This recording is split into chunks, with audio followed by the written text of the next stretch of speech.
It's not about getting his attention, it's about getting his clout. This one could get a bit uneven. Punchline Gotham Game number 3. We're still in it. To win it? To track where Punchline is going, that's for sure. Now this issue is an interesting one in that it ties into Catwoman issue 50, which is a whole other experience on its own. You monster, you killed him! And I'll kill you too if you don't pack up and move, little girl. You're crazy. He's crazy! You hang out with the Joker. Did one of the clown's knives get you, lover? My tigress. I'll kill her. I'm Sasha, this is Casually Comics, and you know it's time for the Punchline. If you've missed our past Punchline videos, I have an entire Punchline playlist. We also cover the first 2 issues of this series. I've been tracking her evolution because, for me, it's interesting. DC Comics has been pushing hard for years at this point to make her happen, to make her stand out, to hopefully establish her as a lasting baddie. Some would argue far too hard. This miniseries is the latest attempt, and the first 2 issues focused largely on Alexis Kaye, aka Punchline, getting together her own version of the Royal Flush Gang and trying to make a turf grab in Alleytown, an area controlled by Catwoman and at the time being kept in check by Aiko Hasegawa. We last left off with Punchline and her gang launching an assault on the Ace Chemicals in the area, who Punchline was able to distract with the classic "what are you gonna do? Save the girl or catch the crook?" because she stabbed Aiko and then threw her off the roof and then Batman had to go get Aiko. And it ended with her making this like nee face. But in issue 3, we opened somewhere completely different. And we've switched artists. The first issue was by Gleb Melnikov, the second was by Gleb Melnikov and Will Robson. Now in issue 3, we've got Max Raynor on art, with Luis Guerrero on colors. Rolling R's is hard for me. I'll never make his name sound as glorious as it should. This issue was written by Tini Howard and her husband Blake Howard, while Catwoman 50 was a solo Tini Howard outing. There is a difference that can be seen between the two, but that's not what this video is about. We'll reference Catwoman 50 as it pertains to Punchline 3 and the details that are missing therein because they happened in that other Catwoman issue. Punchline and the gang are at Professor Pig's establishment, seeking medical treatment for King, who is injured in the battle in Catwoman issue 50. And it is a bit disconcerting because at the end of Punchline number 2, he was fine and cracking terrible jokes. Whoa, is that the new kid? Worried not, Mr. Knave is still in beta. Well, he better not look like that forever. Now to issue 3's credit, it has something that not all issues do. Actual editor's notes that tell you where to go. So they tell you to go to Catwoman number 50, and then you can decide whether you feel it's worth pursuing or not. It must be noted that events as described in this book do not line up exactly with what actually occurs in 50. This issue does feel a bit choppy and like things are missing if one hasn't read Catwoman 50, but in regards to pacing, it also has a bit of that jarring element even within the elements inside this story that have nothing to do with that. Side note, One-O's glasses are growing on me. They're so ludicrous, it's kind of endearing. They go on here about King like he's hideous and just horrendously disfigured, but he has completely aesthetically framed fictional scarring, the kind that goes perfectly across your face, doesn't pull or distort anything so nobody would discern it as overly disturbing. It's those cool kind of evil shepherd scars that go across the face. So the reactions that all the characters have to it feel a bit excessive, particularly for Gotham villains who have seen some things. There were probably some things worth seeing at the front of the shop that are more horrifying than King's face. Still, no one really wants to hang out with Professor Pig any longer than they have to, so when Punchline starts to take off, 1-0 is concerned. I have to call him that, that's how they spell it, 1-0, not 10. He's too cool to just be called 10. Don't let him sweet talk you into any elective surgeries. Hey wait, where are you going? You can't just leave us here with this quack. Pigs don't quack, they oink, stupid. 1-0 is confused as to what exactly they're trying to do, talking about how at this point they've lost the facility and so they don't have their distribution center, but Catwoman is in prison, so is that what they're aiming for? Is that the win? It's gonna be later in the issue till they actually detail exactly what happened to Ace Chemicals, which was that it exploded. In Catwoman 50, they had just taken control of the chemical plant and they were starting to assemble for distribution of her drug XO, and then everybody showed up and there was a battle and it blew up. But since this was Punchline's stated goal for the first 2 issues in her own series, right now 1-0 is confused as to what her endgame is because she doesn't seem bothered that this happened. And it's at this point that things get a little on the nose. That's a win, yeah? You don't get it. It isn't about winning or losing. I'm not some idiot cape who cares about good against evil, light against dark. I'm about sending a message. I don't know why, but the P on her belt is amusing me this panel. Also, that wasn't part of her costume before. Don't think I didn't notice. This line, of course, very reminiscent of the line that the Joker says in the Dark Knight film of 2008. It's not about money. It's about sending a message.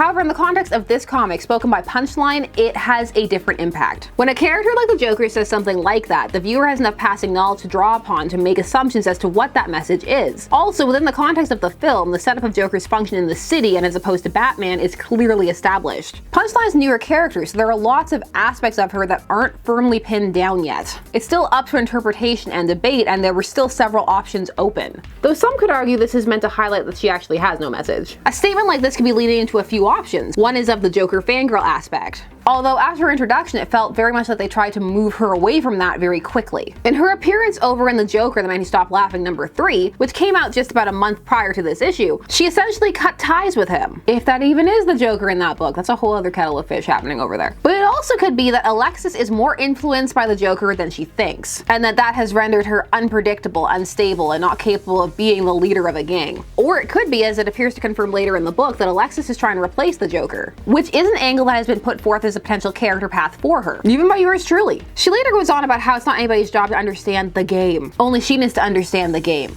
But mileage may vary as to whether or not that's an effective narrative technique to draw one into the mystery of, ooh, what is the game? The abrupt shift from clear goal to aimless goal, which is partially facilitated by Ace Chemicals exploding in Catwoman 50, now pushes the comic in a different direction. Our Ventura Fremont character from issue 1 makes another appearance. And unlike her past appearance in issue 1, where she was utilized to move the narrative forward, specifically surrounding Alexis and what her position was in the city, what she was doing to people, the outlook on her. Here she shows up for more generic, she's on Punchline's tail. She knows that Punchline was the one who blew up Ace Chemicals and not Catwoman, like everybody's saying. But why? Why does she think that? They don't show that there's any evidence that's been recovered that would lead her to think that. It just comes across like, well, she just knows this somehow. She's on Punchline's tail because she needs to be. Evidence-wise, it's very weak. They didn't even get a chance to fully set up and do proper distribution out of that location. And right now it's all a wasteland, so it's not even clear what was there. And Catwoman does have a criminal reputation, so people suspecting her of it is not something out of left field. The way Ventura Fremont treats this other worker who suggests it, there are plenty of other options before Punchline. We know that she's right, but there's not really a reason for her to be. At least not as presented in this issue. Some of these scenes in this comic could have stood to be reordered. For example, Ventura Fremont's could have come earlier in the issue, establishing the Ace Chemical Factory explosion right off the bat before leading into Professor Pig, which would then have more of a setup for King being injured. And then one could move the editor's note up to the Ventura Fremont scene. It would also increase the question of, ooh, what happened? Build intrigue, and that events are getting more and more serious. As it stands, following where the scene is placed in the book, we move to Punchline, who is having a fairly interesting sequence. We see that she's squatting in some man's apartment, a man that she's killed, via either her drugs or experiments, and now we're introduced to the idea that she may not fully be stable due to drug exposure. What's the matter, little guy? Can't handle your shit?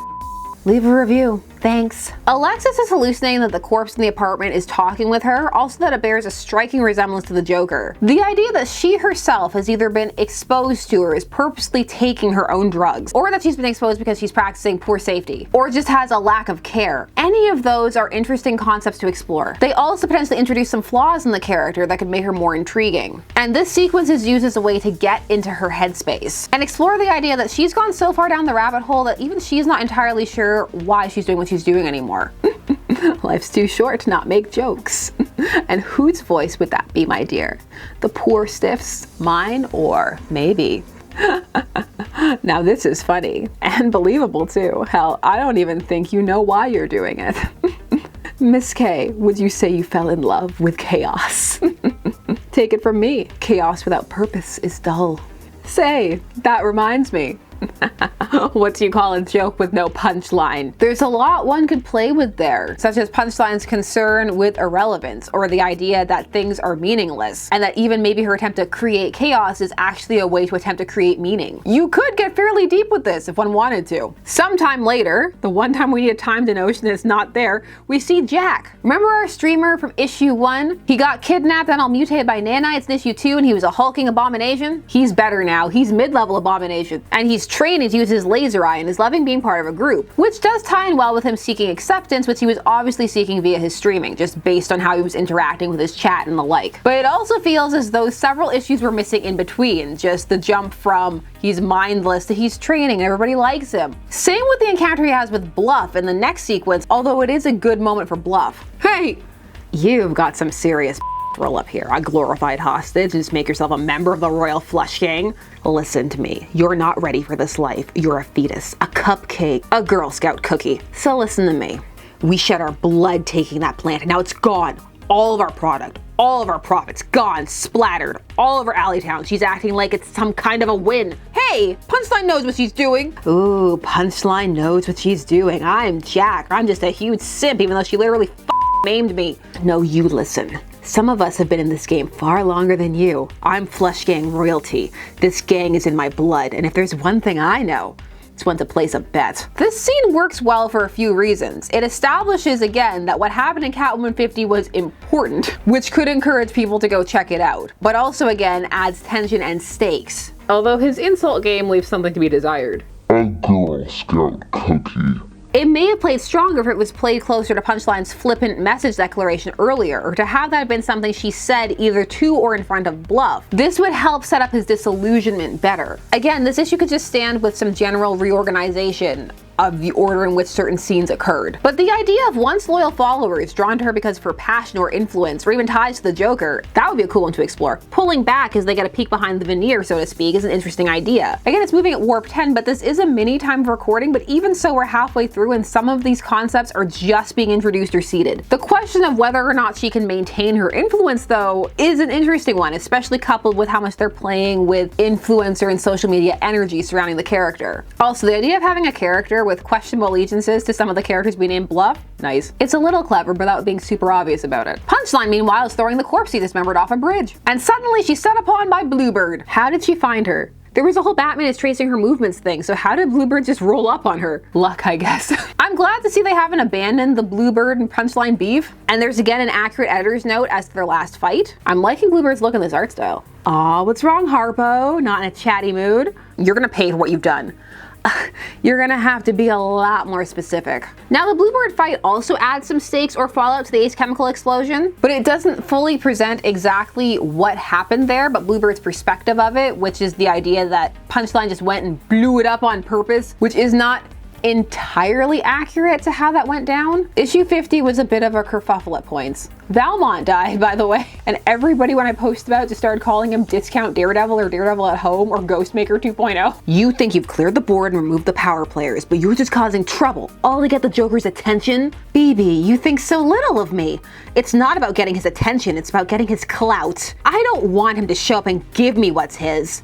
I'm gonna take it for myself. The way this is framed and set up is presented as though it is a bigger deal, or it should be a bigger deal than it is, or how it plays out. There's something about Punchline literally yelling that she's out for clout that takes away some of the potential versatility from the character. This would have been a great time to have her pull the whole "you don't understand the game" or "it's about the message," because that would be something that would make sense for Bluebird not to understand and be confused by. And it would still leave room for fans to question and debate what does she mean by that, and it would come across more organically about yelling about what she's trying to do in this situation. It would be very possible to present the idea that she's out for clout, which many already thought or feel would be a good idea, without having her just come out and say it. Even just some subtle tweaks to this scene as is could make it work. Let's just change a couple of things. We keep BB, you think so little of me. But now let's cut the next line, jump forward, and change it a little bit. I don't want him to show up and give me what's his.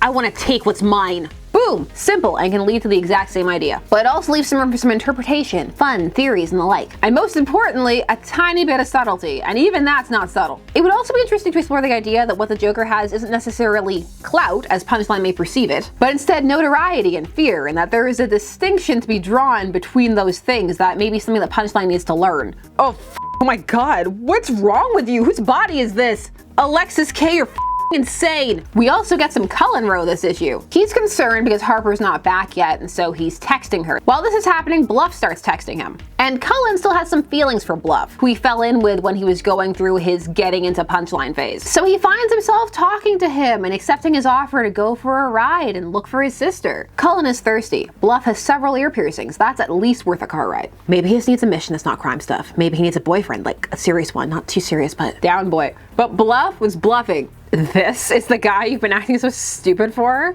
I made a horrible mistake. Why am I so thirsty? Punchline is pure nightmare fuel in this panel. Harper's texts here make it sound like Punchline is worse than usual, but she's pretty on par for how she's been depicted in the past. Is dismemberment really that much worse than experimenting on children and the homeless with drugs?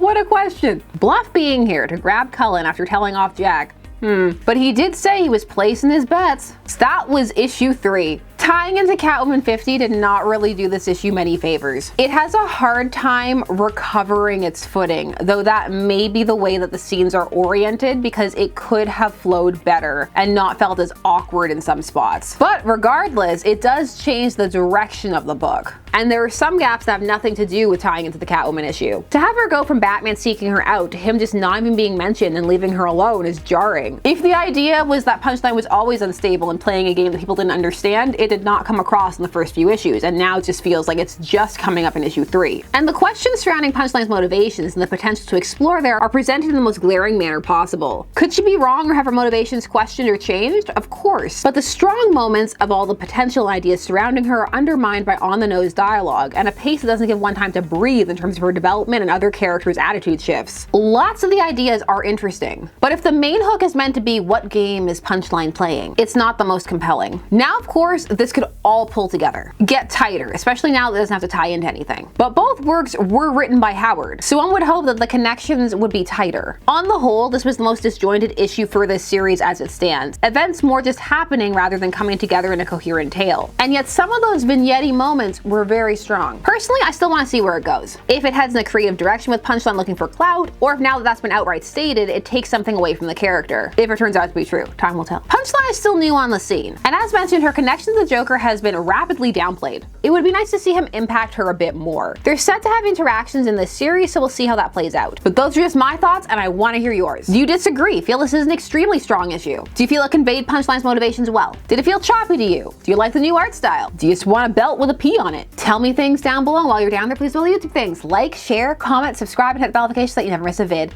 Thanks so much for taking some of our day spent discussing comics with me. I always appreciate it. I will see you again soon. Bye-bye.